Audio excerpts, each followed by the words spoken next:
Which one of us are you?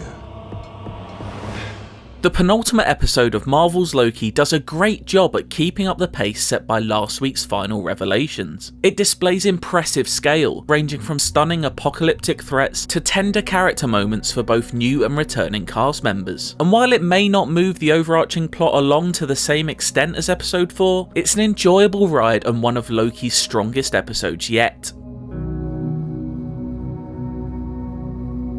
Episode 5 opens on a spinning shot of a TVA hallway, a clever visual indicator that the organisation's world has been turned upside down by the thrilling conclusion to last week's events. From here on, the show pleasingly wastes no time in revealing exactly what happens when one gets pruned. That all pruning victims are transported to an apocalyptic dumping ground means Loki is able to meet several more inventive variants of himself. Each has their own quirks and charms. Many pull inspiration from lesser read pages of the comics, which will likely be particularly pleasing to long-term fans. Boastful Loki and Kid Loki have their moments over the course of the episode, but it's Richard E. Grant's classic Loki with his enjoyably homemade looking outfit and the absurdity of Alligator Loki that make a particularly strong impression over the course of the episode's 45 minutes or so. The chapter's one and only real fight scene makes great use of these variants, acting as a fun moment to showcase trickster abilities. A brief appearance from Presidential Loki is brought to an end via his best Captain Hook impression, with his hand bitten off by Alligator Loki. All of these variants may be different from one another, but this scene quickly demonstrates that if there's anything we know, it's that you can't trust a Loki. If we've learned anything else over the past 4 weeks, it's that sometimes even Richard E. Grant comforting an alligator wearing a crown isn't the most bizarre thing to wrap your head around. This week's weirdest idea is firmly reserved for the situation that Loki now finds himself in,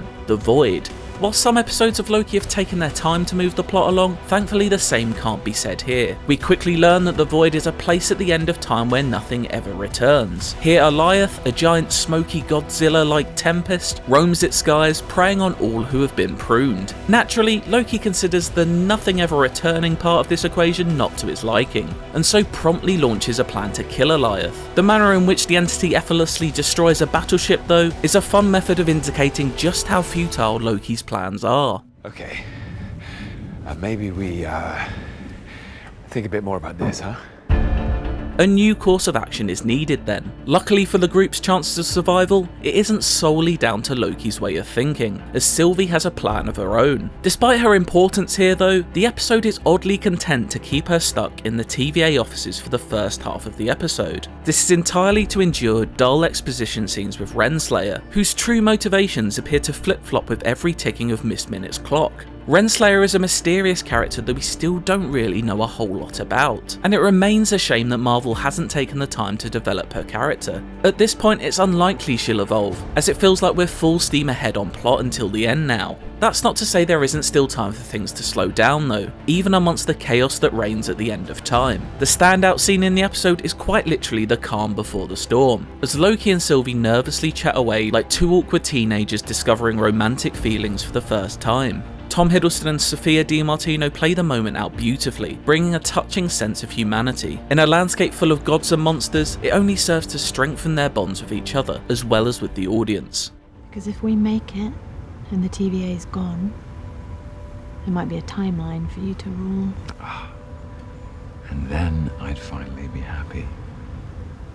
Talking of character bonds, it's a huge relief to see Owen Wilson return, as well as providing a second opportunity for him to supply some of his trademark dry comedy, which nicely offsets the darkness of the Void. It also grants Loki and Mobius the opportunity to say the proper goodbye that appeared robbed from us last week. It's with Sylvie then that Loki must work with to bring an end to this story, and it's a real display of his growth as a character that he's now willing to firmly put his faith in another. Armed with the theory that Alioth is guarding whoever is truly behind the TVA, the duo combine their power to enchant the Gatekeeper. It's a visually impressive ending that peaks with the apparition of Asgard, underpinned by the ever-fantastic Natalie Holt score. As the dust settles and the smoke clears, we're still left with the big question of who is behind all of this. Episode 4's mysteries mysteries still remain, with the person behind the TVA's curtain still shrouded in mystery. The episode may move along with pace, but we're still not a whole lot closer to the conclusion. Sure, there have been some touching character moments and development along the way, but there still feels a lot left to do in next week's finale. With theories flying around the internet as to who the big bad may be, Loki is walking the same thin line that WandaVision did before a finale that left many viewers cold. Here's hoping Loki manages to end on a stronger note and deliver an ending as thrilling as the mystery weaved throughout deserves.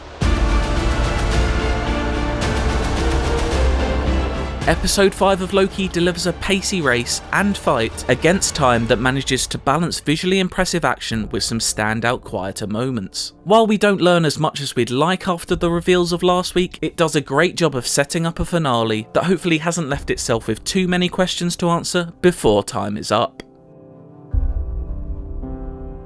For everything on the Marvel Cinematic Universe, be sure to stick with IGN.